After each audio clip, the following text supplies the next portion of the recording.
All right, guys, Dr. J here, physical therapist again, hoping that I can give you a little bit more perspective on back pain. I've covered this a couple times, so if you haven't watched any of the previous videos, I have a lot on upper back pain, lower back pain. So I'm just going to cover in general, like a little bit more about back pain and the certain muscles that you should be working. So maybe we can go a little bit more into the details of how to actually get rid of upper back pain and what muscles kind of attach there. And so upper back pain is, we'll cover that first. Upper back pain, there's so many muscles that attach directly to the thoracic spine, right? There's your upper trapezius, there's your rhomboids, there's all these muscles like between your shoulder blades. There's basically this big column of muscles called your paraspinals, right? That kind of breaks up into 3 different layers of muscle that attach to the spine. So getting these muscles to work and getting these muscles to either stretch or contract, that's going to be very important. There's also muscles called the middle trapezius, the lower trapezius, the serratus anterior, all these different muscles that attach basically from various areas of your rib cage, your shoulders, and we're not going to go into details of what these exact muscles are, but just understand that when you get muscles to work and get them to stretch and contract through its full range of motion, that is ultimately how you're going to solve any upper back pain. And so basically, it's better and it's more superior to things that you might do, such as like pain medications or just massaging it out. That doesn't actually make the muscles work and contract and stretch. And there's also things like heat pads and cold. While they may do a little bit of temporary relief, it's not going to give you complete pain relief. All right. So let's go through a couple things that I usually like to do. Pretend I'm sitting at my desk. Okay. So we'll go through a couple different stretches that I normally do and that I give to a lot of my clients. So first thing goes is let's try out just a reverse slouch exercise. So computer position, usually at the computer, sitting forward, slumping a little bit. So what I'll do is I'll open up my palms. I'll externally rotate my shoulders, dip my chest and point my sternum up towards the ceiling, then chin tuck. Now, when you add in that chin tuck, you should feel a little bit more of that stretch, at the base of your neck and in between your shoulder blades. And then you repeat. So we'll try that about 10 to 12 times. 2, 3, 4, 5, 6. Get that nice shoulder blade squeeze. 7. I'll do it from the side view. A few more. 8, 9, and 10. Great. So then we'll go into our barrel stretch. So what a barrel looks like is you hold a large 10-gallon barrel, and when you exhale, you're going to dip your chest inward towards the backrest, okay? And it's a little bit of exhale, so I'll do it from a front view. So you're going to inhale, exhale. Okay, we'll do about 3 of those. Inhale, exhale, and let your chest dive backwards. Push your spine backwards towards the backrest. And then this time we'll do 2 more. Exhale. Inhale. Exhale. Okay, now we want to get some of the stretching into our ribs and through our back, and you want to get some permanent upper back pain relief and even lower back. We're going to do the same barrel stretch, but as we're exhaling, we're going to rotate to the left and then pour out whatever is inside your barrel, water, wine, beer, whatever you want. We're going to rotate and side bend to the left. Okay, so it's rotation and then side bend to the left, along with pushing our spine backwards. Okay, so I'm going to do this here. Exhale. Okay, do that again. Inhale, exhale, rotate and side bend to the left. Okay, then I'll repeat going to the right now. So rotate and side bend and really stretch out the rib cage on the left-hand side. Okay, inhale, exhale. Okay, my exhale lasts about 6 to 7 seconds. Inhale, exhale.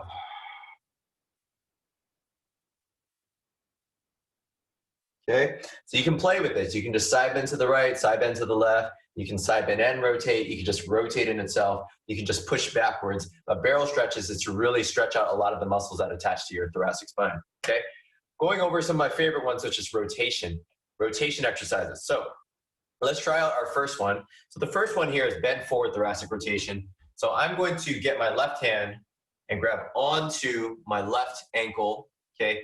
I'm going to bend forward and get my chest onto, like rested on my thighs, and then I'm going to slowly reach up towards the ceiling and rotate my spine, okay? And I'm gonna repeat that 5 times. Okay, always try to exhale. Some people don't have that mobility, so it's really important that you relax and that you exhale into the stretch.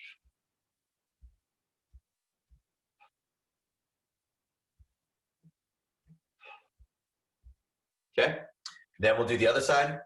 So inhale, exhale, inhale, exhale, inhale, exhale, inhale, exhale, and one more time. All right, cool. So, just in general, what I like to do, I like to call this a tricep plus lat stretch. So what I'm going to do is I'm going to grab my left arm, okay? I'm going to put my hand and reach over like a very regular tricep stretch, okay? I'm grabbing onto my elbow, pulling it to the right, and then I'm going to side bend also to the right to really stretch out a lot of the lats, and I'll open up the side. Exhale again. Okay, inhale, exhale, inhale, exhale. Okay, 2 more times. And one more time. Okay, so if you didn't get that, so I'm going to grab my right arm now, pull it across to the left. My left arm is going to pull my elbow out over to the left, and I'm going to side bend to the left, okay? So grab this arm, put it behind your head, okay? Pull your elbow across, and then exhale, and then side bend to the left. Inhale, exhale. You want to add in a little bit of, more of a stretch. You can always tighten up your abdominals, okay? Lean forward a little bit, and then side bend to the left. That's a really strong stretch. Inhale, exhale. Inhale, exhale. Then one more time. Inhale, tighten up your abs, bend forward. Exhale and side bend to the left. Okay, you should feel that all across here. Okay, now I'm feeling pretty loose, okay? So those are a lot of just, we went over like 5 to 6 different upper back stretches that you can do for yourself. Now let's kind of cover lower back for a little bit, okay? Even my lower back actually starts to feel like a lot of the muscles are stretched there, because your lats is this large muscle that attaches from the medial border of your humerus and attaches down all the way into your lower back, into your thoracolumbar fascia, attaches into your mid-thoracic spine. So the lats, getting the lats to move better, honestly just makes a lot of things feel better. But let's go through specific low back exercises that you can do. So I'll go from a side view. Easy one, we'll start off with just having an understanding of how to tilt your pelvis forward and back, okay? So I'm gonna use my middle finger and also my thumbs. My middle finger is gonna go onto the 2 bones that attach to the front of the hip. And then my thumbs, hopefully you can wrap around, if your hands are small, you're gonna wrap your thumbs around the back, okay? Now I'm going to dump the water forward. So if I do this, if you see like a circle here, I'm gonna dump it forward, and I'm going to basically, how I cue this is I'm going to lift my chest up towards the ceiling, and then I'm going to dump the water forward. So you're going into an anterior tilt, and then you're gonna dump the water backwards by tightening up your abs, and then lifting, the middle finger should lift up, okay? The middle finger should go up, and the thumb should go down, okay? That's called a posterior pelvic tilt, okay? So you inhale on the front tilt, exhale on the back tilt. Inhale, exhale. Inhale, exhale. Inhale, exhale. 2 more times. Inhale, exhale. Inhale, exhale. Okay, so easy exercise that you can do in your chair. If you want to progress that exercise, you actually do that standing. Standing's a little bit harder because there's a little more stretch. A lot of the legs are pulling your pelvis down, and then so gravity is being more exerted onto the pelvis. So it's a little bit harder to actually get it into this position, but you can do the same thing. So I'm going to, again, do the same.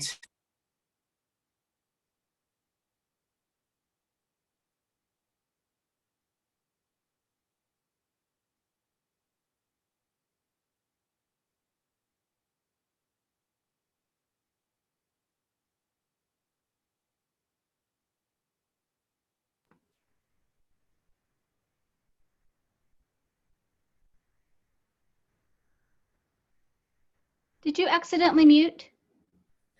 Notice that with a lot of these exercises, I mean, one of the main themes of every single exercise that I've done here is I'm incorporating diaphragm, using the inhale in order to allow the ribs to basically expand, and then basically exhale for the ribs to contract down inward. And that allows a better stretch of the various muscles attached to the page. That's what's on. Okay. Hey, Jason, something happened to your audio. My audio call? Yeah, I've got you on full volume on my computer, but for whatever reason, your audio is no longer really coming across as clear as it was a moment ago. How about now? There we go. Yeah, it's because when I get phone notifications. Sorry about that. All right. I mean, so, we'll go over a couple more, right? A couple more lumbar exercises, but even just that in itself can really help. Some of the ones I'd like to do, depending on what your directional preference is, everybody appreciates a certain movement. I would say 100% of people, I'll find, often a movement that kind of gives some relief. If you don't get that and it's just like certain like various movements give relief, then that's called non-directional preference. Okay, directional preference is, let's say, some people, oftentimes if you're over the age of 60, people like to bend forward. It kind of opens up the spine. Oftentimes, bending backwards is usually the way to go. So it's called lumbar extension. People generally maybe over the age of or under the age of 65 generally would appreciate more extension. Some athletic individuals that are over the age of 65 that are still pretty active will still appreciate extension. But extension load, there's so many different ways to do it. So if I stand back here, there's feet together, and then there's extension load, and it's just pushing my hips forward as my shoulders go back, right? So I push the hip forward that way. Okay, and repeat. And then if that's too much, then you can always just lessen the range of motion, or you can just go a little bit slower and then exhale.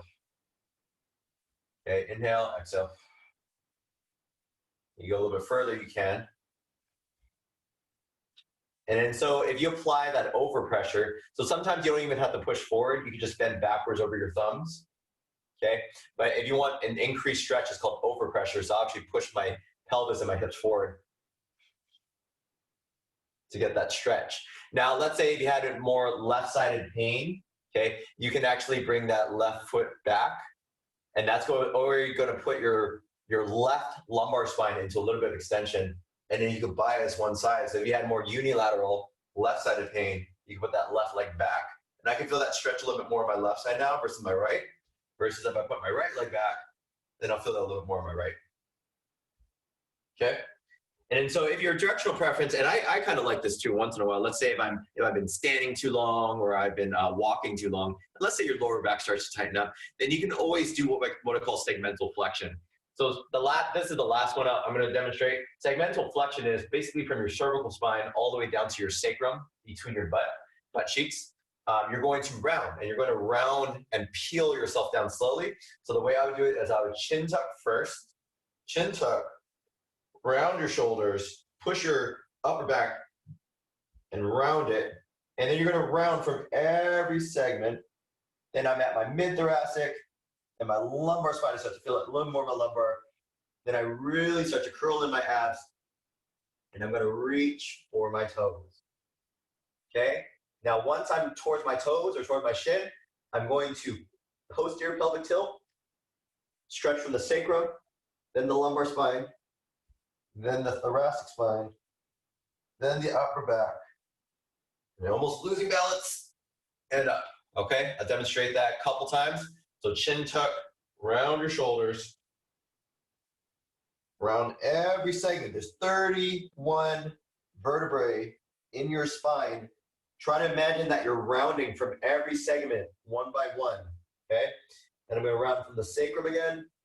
So L5, L4, L3, L2, L1. Then the thoracic spine has 12 segments. Round from there, round from your shoulder blades, round up, then the cervical, and then back up, okay? So I'll do that one more time. I'm not gonna talk this time, so I'll just demonstrate. So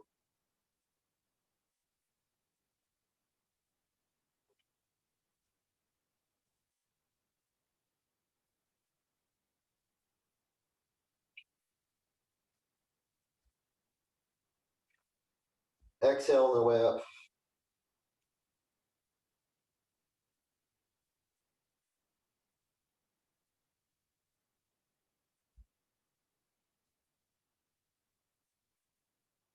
All right.